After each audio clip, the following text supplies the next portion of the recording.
Would you like to be more familiar with British pronunciation? Perhaps you would like to use more slang, idioms, or even just phrases from Great Britain? And do you spend hours and hours watching Netflix when you know you should be studying?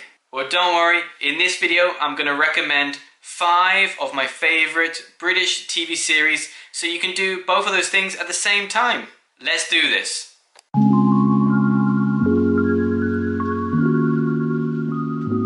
Alright, my name's Chris and welcome to my channel, Instant English. So that's right, today's going to be a little bit more laid back. We're going to have a look at 5 of my favourite British TV series. I know I'm a little bit biased because I'm also from Great Britain or the UK, but I genuinely believe they are amazing, so you're going to like them too. So the first one I'm going to talk about is this one, The Office. You've probably heard about it before from the American version because that's really popular. But the British one, did you know, is actually the original. So yes, it was first made in the UK and then they sold the concept to many countries. It's just when they sold it to the USA, they actually made loads and loads of episodes, so it became very famous. The UK version is only 2 seasons long, so it's very short, but the storyline is amazing. If you haven't seen The Office before, it's basically a mockumentary. It's a fake documentary. And the best thing about it is that it's very British. So the humour is very sarcastic, it's very dry, very witty, sometimes very cringy, like it makes you go like this, ah no, but also very funny at the same time. Also, because it's in an office setting and it's supposed to be realistic, the characters use lots of words or phrases which are very typical in the UK, and you can find them or even use them yourself when you visit. You may already know some of the actors, for example, Ricky Gervais, who plays the main protagonist, David Brent. Series number 2, Peep Show. For me, Peep Show is hilarious. It's one of the funniest series I've ever seen. Perhaps the comedy is not everybody's cup of tea because sometimes it can be a little bit absurd. However, in my case, I love it. I think it's very British, the way they talk about things, the way they make fun of each other, and the references they use. I would say this series is better for advanced learners because there are a lot of references to British culture. And you might not be aware of them. However, if you persevere, if you keep going, they will become clearer and clearer because they often refer back to what they said before in an earlier season. So what's the plot of the series? Well, you have 2 friends who are living together in London. One of the friends is very strict and very serious, and the other one is a bit crazy, maybe a free spirit, very liberal.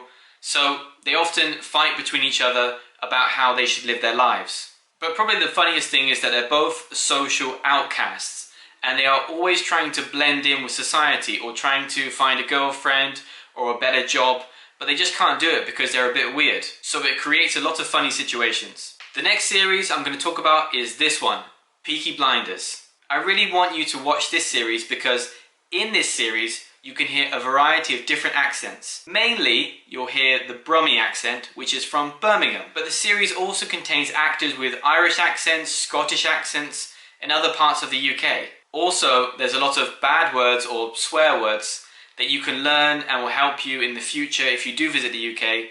Because, well, even if you don't use them, it's good to know what they mean. The series follows the exploits of the Shelby crime family after the First World War. In each episode, the family either tries to escape the police or pay off the police or fight a rival gang or some other kind of criminal activity. The next one we have is Only Fools and Horses. This sitcom is actually a bit of an old school one because it started in the 1980s and finished in 2003. The series is based in London in an area called Peckham, which can be a little bit dangerous. The main 2 characters are Del Boy and Rodney, 2 brothers, but there's a big age gap between them. Del Boy is the older brother and Rodney is the younger brother. Del Boy is a bit of a wheeler dealer, someone who likes to buy products quite cheap because they're not very high in quality. So as you can imagine, lots of funny situations are created because he often sells things which are a bit weird or faulty,